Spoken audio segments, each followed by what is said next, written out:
चलो, good morning everyone. TS academy में आपका स्वागत है। तो आज अपन यूनिट स्टार्ट करेंगे अपनी एचसीएफ और एलसीएम।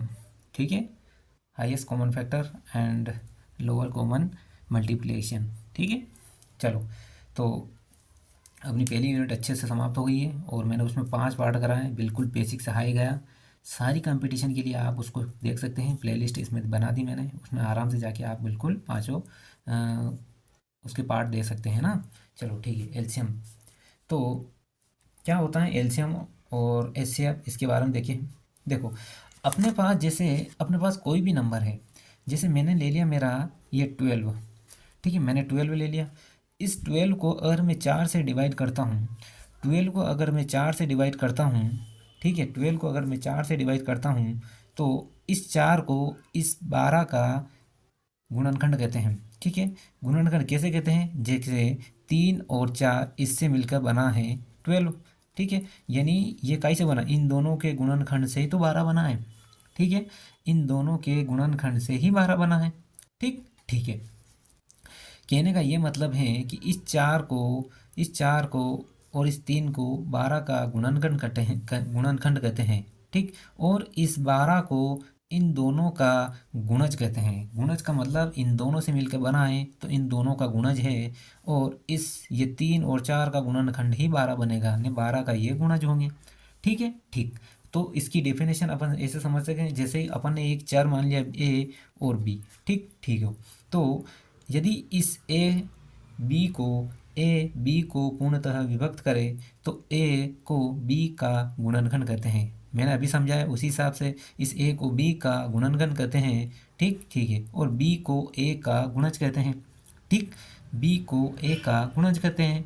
ठीक है, ठीक ठीक है। तो डेफिनेशन अगर ऐसे समझो, तो अगर मैं समझाऊँ कि यदि ए बी को ए जो है बी को पूरी तरह पूरी तरह विभक्त कर रहा है, विभक्त करे तो विभक्त करे तो इस बी का ए को बी का गुणनखंड गुणनखंड कहते हैं, गुणनखंड कहते हैं, तथा बी ए का गुणज है, इस ए का गुणज है। ठीक है, ठीक ठीक है। देखो, ठीक है, अब देखो एलसीएम कैसे निकालते हैं। एलसीएम, ठीक, एलसीएम का मतलब होता है कि अपने पास, एक तो अपने पढ़ी थी बचपने में, जैसे अपने पास संख्या है 16, इसका निकालो। जैसे 2 से काटो तो 8 बार जाएगा, फिर 2 से काटो 4 बार जाएगा, 2 से काटो 2 बार जाएगा, और 2 से काटो 1 बार जाएगा। यानी 16 का गुणनखंड होगा 2, 2, 2 और 2। ठीक है, यानी 2 गुणित 2 गुणित 2 गुणित 2 गुणित 2। बिल्कुल बेसिक से ले चल रहा हूँ। ठीक है, ठीक। और अब जो समझने वाला होगा वो तो डायरेक्ट निकाल देगा कि 2 की पावर 4 16 का गुणज होगा। गुणनखंड कितना होगा? 16 का गुणनखंड कितना होगा? 2 की पावर 4। ठीक है, ठीक। अब देखो, और ये क्या होता है कि 2 की पावर 4 ये तो हो गया 16। अपने पास एक संख्या ले लूँ मैं 20, इसका गुणनखंड कितना होगा? 2 × 2 × 5, यानी 2 की पावर 2 × 5। एक होता है अपने पास 24। ठीक है, एक होता है 24, ये कितना होगा? 2 × 2 × 2 यानी 2 की पावर 3 × 3। ठीक, इसके बाद अपन ले लेते हैं 30, ये कितना होगा? 3 × 2 × 5। ठीक है, यानी 3 की पावर 1, 2 की पावर 1 और 5 की पावर 1, यही है। अब मेरी बात सुनो, इन तीनों का अगर एलसीएम लूँ तो कैसे लूँगा? इन तीनों का अगर मैं एलसीएम लूँ तो कैसे लूँगा? ये 24 है ना। इन तीनों का एलसीएम लूँ तो कैसे लूँगा? अपने को इन तीनों का मैंने गुणनखंड निकाल लिया, और अपने को मैक्सिमम इसकी पावर लेना है। ठीक है, जब एलसीएम लेते हैं तो इन तीनों की मैक्सिमम पावर लेते हैं, तब जाके इन तीनों का अपन एलसीएम निकालेंगे। सबसे मैक्सिमम पावर किसकी है? 2 की। 2 की मैक्सिमम पावर ले ली। ठीक, अब देखो, क्या यहाँ 3 है? यहाँ 3 है, 3 है, यानी 3 की पावर 0 तो 1 होगा। ठीक है, ठीक, तो 3 की मैक्सिमम पावर कितनी है? 3 की मैक्सिमम पावर 1 है। ठीक है, ठीक। अब देखो 2 की होगी, 3 की होगी, अब 5 की। क्या यहाँ 5 की है? 5 की है 1। ठीक है, तो मैक्सिमम पावर कितनी है? 5 की 1। ठीक है, ठीक। अब देखो इसका निकाल लो, तो कितना हो गया? 2 की पावर 3। देखो, ठीक है, देखो इन तीनों की निकाल ली। अब देखो तीनों की निकाल ली तो कितना होगा? 8, 3 और 5 कितना हो गया? 120। यानी इन तीनों का एलसीएम 120 आएगा। ऐसे निकालते हैं इन तीनों का। अगर बड़ी संख्या आ जाए तो ऐसे निकालते हैं, तीनों का गुणनखंड लेके जो जो कॉमन चीज़ें उसको हटा दो और मैक्सिमम पावर ले लो। अगर तीनों के अलग अलग आ जाए तो अपने को मैक्सिमम, तीनों का गुणनखंड निकालो, मैक्सिमम पावर ले लो, ये आपका एलसीएम आएगा। एलसीएम क्या आएगा? एलसीएम। ठीक है। और एचसीएफ में क्या होता है? एचसीएफ में क्या होता है? जो सबसे सबसे छोटी ऐसी संख्या जो तीनों को एक साथ काटे, जो तीनों में सबसे कॉमन हो, वही लेते हैं। जैसे मान लिया जाए कि 20, 24 और 30। ठीक है, इनका एचसीएफ कैसे निकलेगा? इन तीनों में से जो लोएस्ट संख्या वो लेते हैं। ठीक, ठीक है। देखो इसका कितना है, अपन ऐसा करते हैं कि इसका कितना था? 2 × 2 × 5। इसका कितना था? 2 × 2 × 2 × 3। इसका कितना है? 3 × 2 × 5। ठीक, देखो इन तीनों में 5, इन तीनों में जो कॉमन है वो ही लेंगे, क्योंकि हाईएस्ट का मतलब क्या होता है? हाईएस्ट कॉमन फैक्टर में क्या होता है?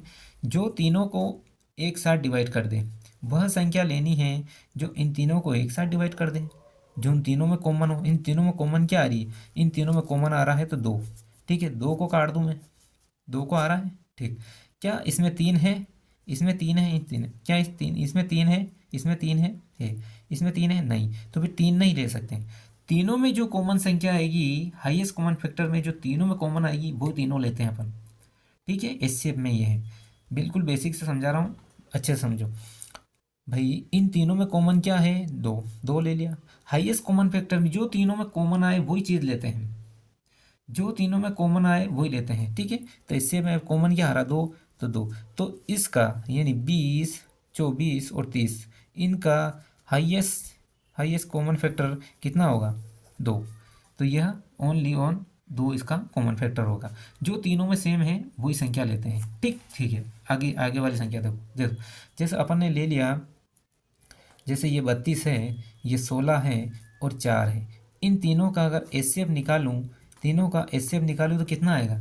इन तीनों का एचसीएफ निकालूं, जो तीनों में कॉमन है वही आना चाहिए। 4 इसमें, 4 इसमें, 4 इसमें, यानी 4 ही आएगा। ठीक, एचसीएफ कितना आएगा? 4। ठीक, अगर 120, 100 और 110, इन तीनों में कॉमन क्या है? इन तीनों में कॉमन देख लो, इन तीनों में कॉमन है एचसीएफ। एचसीएफ 10 है। ठीक, ठीक है। अब देखो, अगर ये संख्या ये और ये, इन तीनों में अगर मैं एलसीएम लूँ, एलसीएम कितना आएगा? जो मैक्सिमम संख्या, जो मैक्सिमम संख्या से मिलके बनी है, इन तीनों का अगर मैं लूँ तो इनमें सबसे बड़ी संख्या लो, जो ये भी काट दे, ये भी काट दे और ये भी काट दे, तो इन तीनों में क्या मैक्सिमम? 32। 32 को क्या ये भी काटेगा? 32 भी काटेगा, ये भी काटेगा और ये भी काटेगा। ठीक है, ऐसे गुणनखंड लो जो इसको सभी काट दें, तीनों का जो गुणनखंड इनको काट दे, वही आपका एलसीएम होगा। और एचसीएफ क्या होगा? वो ऐसी मिनिमम संख्या जो इन तीनों को काट रही है। ठीक, ये और ये तीनों जिसको काट दे वही इसका है। ठीक है, ठीक। आगे देखो, देखो अगर एक क्वेश्चन आता है, अपना एक क्वेश्चन आता है इसमें का, चलो ठीक है मैं यहाँ करा देता हूँ। एक क्वेश्चन आता है जैसे ए का स्क्वायर बी मल्टीप्लाई सी, और ये आता है b की पावर 3 सी और ए। ठीक, ये आता है सी का स्क्वायर बी स्क्वायर और सी स्क्वायर ए स्क्वायर। ठीक, तो इन तीनों में देखो क्या बोला, इन तीनों में एलसीएम बताओ। इसका भी आता है, तो मैंने क्या कहा था कि सबसे बड़ी पावर लेना अपने को। इन तीनों में क्या है? ए है, ए का स्क्वायर, इसमें क्या आ रहा? ए आ रहा, इसमें क्या आ रहा? ए स्क्वायर, तो सबसे बड़ी संख्या होगी ए स्क्वायर। ठीक है, एलसीएम में क्या है? पावर सबसे हाईएस्ट वाली लेते हैं। इन तीनों में सबसे बड़ी पावर कौन है? हाईएस्ट पावर 2 है, बी का लेकर, बी का कितना हाईएस्ट पावर, यहाँ 3 है तो बी 3, और इन तीनों में सी कितनी है, सी तो स्क्वायर तो सी स्क्वायर, इन तीनों का एलसीएम कितना आ जाएगा, ए स्क्वायर बी क्यूब और सी स्क्वायर। ठीक है, अगर इसमें एच सी एफ फाइंड करता हूँ, अगर मैं इसमें एच सी एफ फाइंड करता हूँ, highest common factor, highest common factor का मतलब है जो मिनिमम हो, जो मिनिमम पावर हो, इसमें मिनिमम पावर कितनी है, ए है, जो इसमें भी है, इसमें भी है, इसमें भी है। ठीक, बी देखो, बी, ये बी इसमें पावर है, इसमें 3 है, इसमें 2 है, तो अपने को सबसे लोएस्ट लेना। सी क्या है, इसमें सी है, ये एक सी है, या सी है और एक स्क्वायर है, तो इसमें से सी लेना, यानी ए बी सी एच आएगा, और ए स्क्वायर बी क्यूब और सी स्क्वायर इसका एलसीएम आएगा। ठीक है, ये तो होगा इसका मैथिक बेसिक। ठीक ठीक है, अब देखो अपने आगे क्वेश्चन को लेके चलते हैं, अपन आगे चलते हैं, क्वेश्चन को लेते हैं। ठीक है, ठीक, क्वेश्चन क्या बोल रहा है, क्वेश्चन बोल रहा है कि दो संख्याएं 5:6 के अनुपात में हैं, दो संख्याएं 5:6 के अनुपात में हैं, तो इनका महत्तम समावर्तक 4 हो तो एलसीएम कितना होगा। ठीक है, देखो मैंने क्या कहा था कि जो भी आपकी संख्याएं हैं, जो भी आपकी संख्याएं हैं, उन संख्याओं में सबसे कॉमन चीज़, सबसे कॉमन चीज़, सबसे कॉमन संख्या एचसीएफ होती हैं। ठीक है, देखो आपके पास जो संख्या दे रही कि ये 5:6 के इसमें, 5:6 के इसमें, और इसका एचसीएफ कितना है, एचसीएफ कितना है 4, एचसीएफ 4 है, तो इसका इसमें मल्टीप्लाई कर दूँ, संख्या बना लूँ, संख्या कितनी होगी, 4 और 5 20, और ये होगी 4 चौक 16 होगी संख्या, तो इसका एलसीएम निकालो। जब अपना संख्या आ गई तो संख्या का तो एलसीएम अपन निकाल सकते हैं, एलसीएम, एलसीएम कितना होगा, इसको तोड़ दो, वही इसके गुणनखंड निकाल लो तो एलसीएम निकल जाएगा। गुणनखंड कितना होगा, 2 × 2 × 5, ठीक, फिर मल्टीप्लाई, ये कितना आएगा, कितना आएगा, 2 × 2 × 2 × 2, ये हो गया 16 का। अब मैंने क्या कहा था कि इसका गुणनखंड 2 × 5, फिर यहाँ कितना है, ये मल्टीप्लाई नहीं है ना, अलग अलग, ये 16 का है, ये 16 का है, तो ये कितना होगा 2 की पावर 4, हाईएस्ट पावर कितनी है 2 की पावर 4, और बचा कितना 5, 5 इसमें भी एलसीएम में 5 इसमें भी है, 5 की पावर 0 होता है तो 1 होता है। ठीक है, कितना हो गया, ये होगा 8 और 5 कितना हो गया 40, कितना हो गया 40, एलसीएम कितना आ जाएगा इसका 40।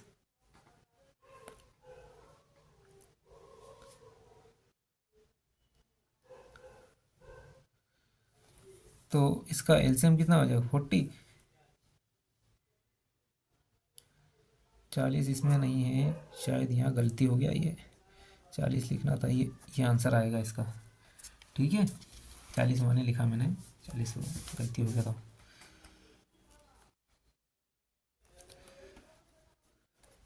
आगे देखो संख्या क्या बोल रही है, एक इस प्रकार से संख्या आती है 1.08, 0.36, 0.9 का एलसीएम कितना है, देखो 0.08, 0.36, 0.9 का एलसीएम, इसका एलसीएम कैसे आएगा। ठीक, तो अपन क्या करते हैं 10, अपन अभी दशमलव को छोड़ दो, यानी बटे में 100 लिख देते हैं, 36 अपन बटे में 100 लिख दो, या 9 अपन बटे में 10, तो ऊपर भी 0 का मल्टीप्लाई कर दो, नीचे में बटे में 100 आ गया। ठीक, अब अपने को एलसीएम लेना है किसका, इसका, इसका, इसका। ठीक, अब हम इसका मल्टीप्लाई कैसे करते हैं, इसका गुणनखंड निकालो, इसका गुणनखंड निकालो, तो 2 मल्टीप्लाई ये 108 का गुणनखंड, इसका कितना होगा, इसका होगा 108 का मल्टीप्लाई कितना होगा 2 × 2 × उसी मेथड से निकालना, जिस मेथड से मैंने बताया था ना ऊपर, उसी मेथड से निकालना, 2 × 2 × 3, ठीक है, इंटू 3, ठीक है, 36 तिया 108 हो गया ना। देखो 2 दूना 4, 4 तिया 12, 12 तिया 36, 36 तिया 108, इसका तो निकल गया। ठीक, अब देखो इसका 36 का निकालो, 36 का कैसे आएगा, इन तीनों का निकालो 36 का, 36 का कितना आएगा 2 × 3 कैसा हो गया, 2 दूनी 4, 4 तिया 12, 12 तिया 36, 36 का आ गया। इस 90 का निकालो, 90 का निकालो, 90 का कैसे आएगा, 2 × 3 × 2 कितना, 2 × 3 × 3 × 5 आ गया, कितना आया, 3 दूनी 6, 6 तिया 18, 18 5 90। ठीक, ठीक है। अब देखो इनका गुणनखंड कैसे निकालें, इनका गुणनखंड कैसे निकालें, इनका गुणनखंड देखो, 2 की पावर 2, ओके, 3 की पावर 3, इनका गुणनखंड कितना है, 2 की पावर 2, 3 की पावर 2। ठीक, इसकी क्या है, 2 × 3 की पावर 2 × 5। ठीक है, ठीक। अब देखो इनका कैसे निकालेंगे, तो अगर इनका एलसीएम निकालूं तो ये कितना आएगा, 3 की पावर 3। ठीक है, सबसे हाईएस्ट पावर लेना, क्यों, क्योंकि अपन एलसीएम निकाल रहे हैं, हाईएस्ट पावर 3 है। ठीक, ठीक है। उसके बाद में 2 की पावर 2 है। ठीक, ठीक है। उसके बाद में 5। ठीक, तो कितना आएगा, टोटल आएगा समथिंग 540 के समथिंग। कितना आएगा, 540 के समथिंग। कितना आएगा, 540 के समथिंग। ठीक है, ठीक, 540 के समथिंग आ रहा है। तो अपन क्या करते हैं, 540 के समथिंग, देखो कितना आया, अगर 108 का निकाला मैंने तो ये आया एलसीएम, 36 का निकाला एलसीएम तो इतना आया, और 90 का आया तो इतना आया। टोटल इनका अगर एलसीएम निकालूंगा तो मैंने क्या कहा था, इनमें हाईएस्ट पावर ले लो। हाईएस्ट पावर तीनों में कितनी है, 3 है, 3 की पावर 3। और सेकंड कितनी है, 2 की कितनी है, 2 है, तो 2 ले ली। और इसमें टोटल इसमें कितनी है, 5। 5 यहाँ पे भी है, एक का मल्टीप्लाई, अगर 5 का मल्टीप्लाई 0 करूँगा तो 1 ही आएगा, क्योंकि ये 1 मल्टीप्लाई इसमें है, यहाँ पे भी है 5 की पावर, इसमें 5 की पावर। लेकिन मैंने क्या, अगर वहाँ 1 1 है तो 5 की पावर 0 है, 5 की पावर 0 है, इसीलिए उसे लिखने का कोई मतलब ही नहीं। टोटल ये आया। अब अपने पास एलसीएम कितना आया, इसका एलसीएम आएगा 540 और बटे में 100 था, तो आंसर मेरा बनेगा ये वाला आंसर। ठीक है, आंसर ये वाला बनेगा। और ये जो मेथड मैंने बताई ना, इसको ऐसे ही निकालते हैं। ठीक है, मैं इसको आप ऐसे करके निकाल सकते हो, ये 108 ऐसे करके, फिर यहाँ 36 का ये, उसके बाद में ये 90 का ऐसे यहाँ पे। ठीक है, ये 90 का यहाँ से। ठीक, मैंने इसी मेथड से निकाला इसको। ठीक है, इसी मेथड से इसको निकाला। ठीक है, ठीक, आगे चल। देखो क्या बोल रहा है, दो संख्याएं 3:4 के अनुपात में हैं, यदि इनका एलसीएम 84 है तो इन सबसे बड़ी संख्या क्या है ये, यदि इनका एलसीएम 84 है तो कितना, देखो 3 संख्याएं मैंने मान ली, ये इंटू ये 4। ठीक, और इनका एलसीएम कितना है, 84। अब ये संख्या इनका एलसीएम निकालूंगा तो x कॉमन आएगा, और 3 × 4 ये इनका एलसीएम आया। भाई ये तो संख्याएं हैं मेरी। ठीक है, इनका एलसीएम निकाला तो ये आया, और ये कितना आ जाए 84। ठीक, तो ये 4 से 4 दूनी 8, 4 एकम 4, 3 से 7 बार, यानी x की वैल्यू 7। तो मेरी संख्याएं कौन कौन सी हैं, तो संख्याएं देख लेते हैं। संख्याएं आएगी 7 × 3, और ये आएगी 7 × 4। ठीक, तो सबसे बड़ी संख्या है ये 21, और ये आएगी 28। सबसे बड़ी संख्या कौन सी है, 28। तो ये आंसर इसका। ठीक है, ठीक, आगे देखो, आगे क्या बोल रहा है, दो संख्याएं। ठीक, आगे बोल रहा है दो संख्याएं एचसीएफ ये हैं, एलसीएम ये हैं, इन संख्याओं का योग कितना होगा। देखो सोल्व,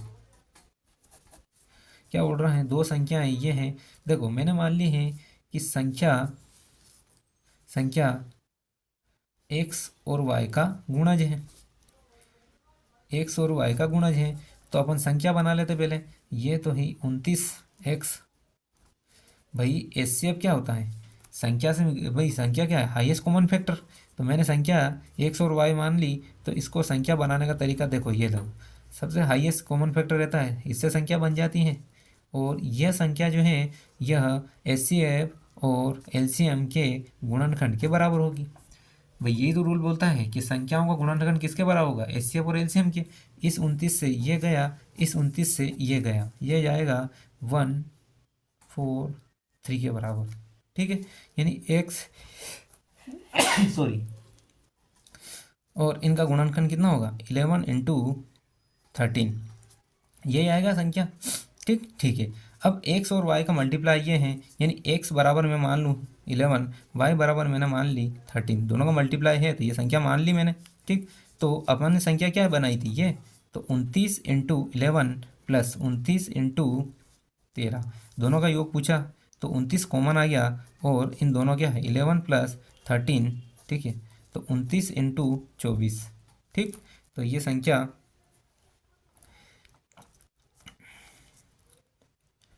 तो ये संख्या आएगी आपकी 696।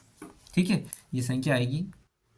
ठीक है, संख्या आई क्या आएगी 696। ओके, अगला देखो, अगला संख्या क्या बोल रहा है, अगला बोल रहा है कि वह संख्या जिसमें 11 घटाने पर प्राप्त शेषफल 14, 15 और 21, 32, 60 से विभाजित होगी, वह संख्या जिसमें 11 घटाने पर प्राप्त शेषफल ये प्रत्येक से विभाजित होगी। मतलब वह संख्या कौन सी है जिसमें 11 घटा दूं तो ये से पूरी तरह विभाजित हो जाएगी। देखो, तो इसमें क्या बोल रहा है कि ये जो संख्या 14, 15, 21, 32 और 60, इसको मैं क्या करता हूँ कि इनका सबसे पहले तो एलसीएम निकाल लूँ। एलसीएम निकालने से मुझे वो संख्या प्राप्त होगी, ठीक है, जिसमें मैं 11 घटा दूँ तो मेरे को क्या है इन सभी से डिवाइड हो जाएगी। ठीक, तो आने वाली जो एलसीएम निकालूँ उस संख्या में मैं एलसीएम निकालूँ उसमें 11 जोड़ दूँगा। या फिर ऐसा करो कि इन तीनों में एक और मेथड है, या फिर एक तो एलसीएम निकालो। ठीक है, एलसीएम पहले निकालो, ये 7 जाएगा, ये 15, ये 21 और ये कितना हो जाएगा 16। ठीक, अब अपन को लग रहा है कि यहाँ नहीं कटेगा तो 16 पहले ही ले लूँ। यहाँ 7, 15, 21 और 1, ये कितना जाएगा 3 से 7, 5 और 7, 7 और ये 5। ठीक है, ये लो, कितना हो गया 16 या 48। या फिर ऐसा करो 3 दूना 6, 16 छंग 96 और 35, 5 छंग 30, 9 पंज 45 ने 3 48, 3 छंग 18, 3 नम 27 ने 1 28, 0, 16, 13 और 2, यानी मेरा इसका एलसीएम आया, एलसीएम कितना आया, इसका एलसीएम आया 23 और 6, कितना आया 33, 60। ठीक ठीक है, अब वो बोल रहा है कि वह संख्या जिसमें से 11 घटाने पर इन सभी से डिवाइड हो जाएगी, तो क्या इसमें मेरे को 11 जोड़ना पड़ेगा, यानी ये आएगा 1733। ठीक, ये संख्या वो बनी जिसमें से 11 घटाऊँगा तब इन सभी संख्या से वह पूरी तरह डिवाइड हो जाएगी। ठीक है, इन सभी का एलसीएम निकालो, उसमें 11 जोड़ दो। ठीक है, तो वो आपकी संख्या प्राप्त होगी कि जो संख्या है इसमें से 11 घटा दूं तो बाकी इन सभी से डिवाइड हो जाएगी, तो ये संख्या क्या बनेगी, ये संख्या बनेगी 3371। ठीक है, संख्या क्या बनेगी 3371। चलो, ओके, चलो ठीक है, तो आज की क्लास यहीं ख़त्म करते हैं। थैंक यू एवरीबॉडी, और चैनल को लाइक और शेयर करें और बने रहिए, चैनल सब्सक्राइब करें। ओके, अगला पार्ट कल लेके हाजिर हूँ, है ना। Okay, thank you everybody.